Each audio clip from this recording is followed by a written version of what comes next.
Stanley decided to go to the meeting room to check on his co-workers. He never functioned well by himself and constantly needed support and guidance from others, so the thought of total solitude was terrifying to him. No matter how hard Stanley looked, he couldn't find a trace of his co-workers. At first, Stanley assumed he'd broken the map, until he heard this narration and realized it was part of the game's design all along.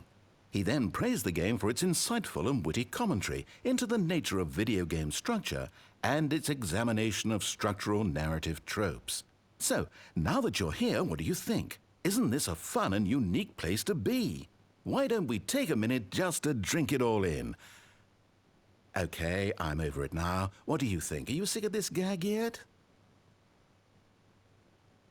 Well, I don't know how to say this politely, but you could literally just restart the game any old time you want, like right now. You could have done it just then. Now would also be an appropriate time to quit. Any of these points and so many, many more, all of them are appropriate. I'm enjoying what seems to be an internal conflict going on where you are literally unable to act on your own desires to restart the game. So, just to push the envelope, I'm going to try and make this as miserable as possible and see how long you can maintain.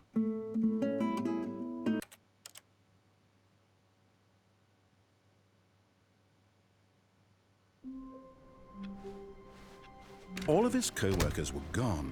What could it mean? Stanley decided to go to the meeting room. Perhaps he had simply missed a memo. No matter how hard Stanley looked, he couldn't find a trace of his co-workers.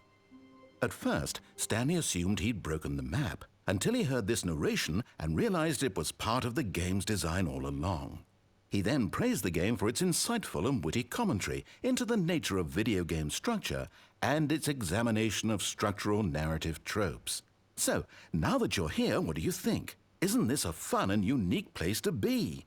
Why don't we take a minute just to drink it all in? Okay, I'm over it now. What do you think? Are you sick of this gag yet? Then in that case we'll continue. But now, here comes the real question. What do you think would have happened if you had told me that you wanted this to stop? Do you think it would have been particularly different? Would I have taken the same idea but rephrased it superficially to fit that answer? Perhaps you never would even have thought of it if I hadn't brought up the issue in the first place. Oh, now think about it. Will it be worth it for you to restart and then come back here just to do the other option? Clearly, this whole gag takes some time. What if the other option is even longer? How long will you spend in total just to have heard all the narration? Oh, and this is rich. Perhaps you just played the other option, and now you've come to see what happens in this one. So, what do you think? Which choice was the better one? Imagine if you had selected continue on your first playthrough, how tantalizing it would be not knowing what happens when you pick the other option. Indeed, you are one of the lucky ones. Though if the other option is really miserable to listen to, then perhaps you're not. In fact, I'm just going to say that no one who's listening to this is lucky. Well now, I've built up the other option so much that I'm going to stop talking and leave you to your decision whether to come back here, continue with the game, or just sit in this spot forever and ever. Cheers.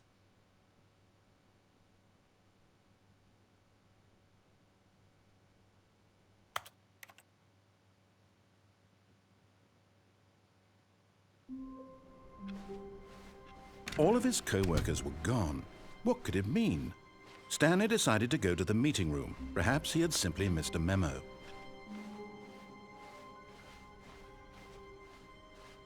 When Stanley came to a set of 2 open doors, this was not the correct way to the meeting room, and Stanley knew it perfectly well.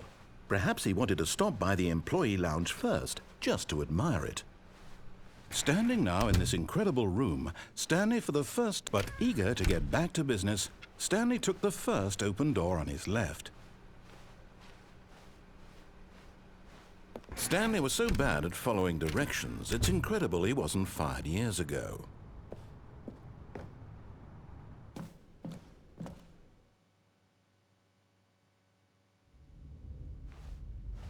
Stanley had now gotten himself so far off the beaten path that it seemed the office had begun so far off the beaten path that it seemed the office had begun so far off the beaten path that it seemed the office had begun so far off. didn't think I was actually just a recording, did you? What a silly and trite explanation that would be. All the back and forth between you and me, all the absurd adventures we've been through, and it all turns out I'm just a tape recording? It was all just in Stanley's head.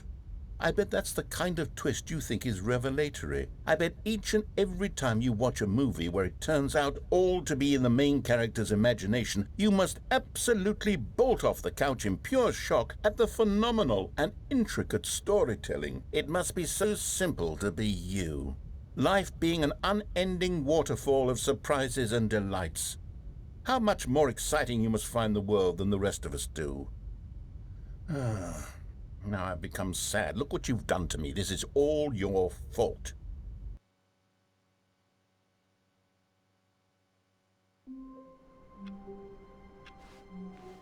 How wonderful. Stanley was alone. Finally. This is great, he thought to himself. This is what I've wanted all along. I got what I wanted. When Stanley came to a set of 2 open doors, this was not the correct way to the meeting room, and Stanley knew it perfectly well. Perhaps he wanted to stop by the employee lounge first, just to admire it. Stanley felt lightheaded, butterflies in his stomach, but eager to get back to business, Stanley took the first open door on his left. Stanley was so bad at following directions, it's incredible he wasn't fired years ago. But in his eagerness to prove that he is in control of the story and no one gets to tell him what to do, Stanley leapt from the platform and plunged to his death. Good job, Stanley. Everyone thinks you are very powerful.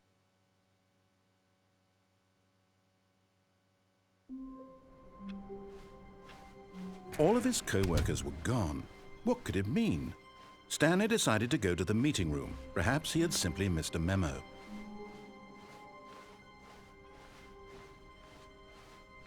When Stanley came to a set of 2 open doors, this was not the correct way to the meeting room, and Stanley knew it perfectly well. Perhaps he wanted to stop by the employee lounge first, just to admire it. The lounge was grand, majestic, but eager to get back to business, Stanley took the first open door on his left. And so he detoured through the maintenance section, walked straight ahead to the opposite door, and got back on track. Yet there was not a single person here either. Feeling a wave of disbelief, Stanley decided to go up to his boss's office. Coming to a staircase, Stanley walked upstairs to his boss's office. But Stanley just couldn't do it. He considered the possibility of facing his boss. Admitting he had left his post during work hours, he might be fired for that. And in such a competitive economy, why had he taken that risk? All because he believed everyone had vanished. His boss would think he was crazy. And then something occurred to Stanley. Maybe, he thought to himself, maybe I am crazy. All of my co-workers blinking mysteriously out of existence in a single moment for no reason at all? None of it made any logical sense. And as Stanley pondered this, he began to make other strange observations. For example, why couldn't he see his feet when he looked down? Why did doors close automatically behind him wherever he went? And for that matter, these rooms were starting to look pretty familiar. Were they simply repeating? No, Stanley said to himself, this is all too strange. This can't be real. And at last, he came to the conclusion that had been on the tip of his tongue. He just hadn't found the words for it. "I'm dreaming!" he yelled. "This is all a dream." Oh, what a relief Stanley felt to have finally found an answer, an explanation. His co-workers weren't actually gone. He wasn't going to lose his job. He wasn't crazy after all. And he thought to himself, I suppose I'll wake up soon. I'll have to go back to my boring real-life job pushing buttons. I may as well enjoy this while I'm still lucid. So he imagined himself flying and began to gently float above the ground. Then he imagined himself soaring through space on a magical starfield, and it too appeared. It was so much fun, and Stanley marveled that he had still not woken up. How was he remaining so lucid? And then perhaps the strangest question of them all entered Stanley's head. One he was amazed he hadn't asked himself sooner. Why is there a voice in my head dictating everything that I'm doing and thinking? Now the voice was describing itself being considered by Stanley, who found it particularly strange. I'm dreaming about a voice describing me, thinking about how it's describing my thoughts, he thought. And while he thought it all very odd and wondered if this voice spoke to all people in their dreams, the truth was that, of course, this was not a dream. How could it be? Was Stanley simply deceiving himself, believing that if he's asleep, he doesn't have to take responsibility for himself? Stanley is as awake right now as he's ever been in his life. Now, hearing the voice speak these words was quite a shock to Stanley. After all, he knew for certain, beyond a doubt, that this was in fact a dream. Did the voice not see him float and make the magical stars just a moment ago? How else would the voice explain all that? This voice was a part of himself too. Surely, if he could just... He would prove it. He would prove that he was in control, that this was a dream. So he closed his eyes gently, and he invited himself to wake up. He felt the cool weight of the blanket on his skin, the press of the mattress on his back, the fresh air of a world outside this one. Let me wake up, he thought to himself. I'm through with this dream. I wish it to be over. Let me go back to my job.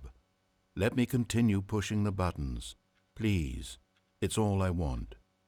I want my apartment and my wife and my job. All I want is my life exactly the way it's always been. My life is normal. I am normal. Everything will be fine. I am okay.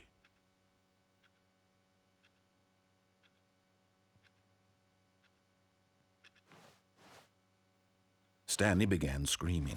Please, someone, wake me up. My name is Stanley. I have a boss. I have an office. I am real. Please, just someone tell me I am real. I must be real. I must be. Can anyone hear my voice? Who am I? Who am I? And everything went black.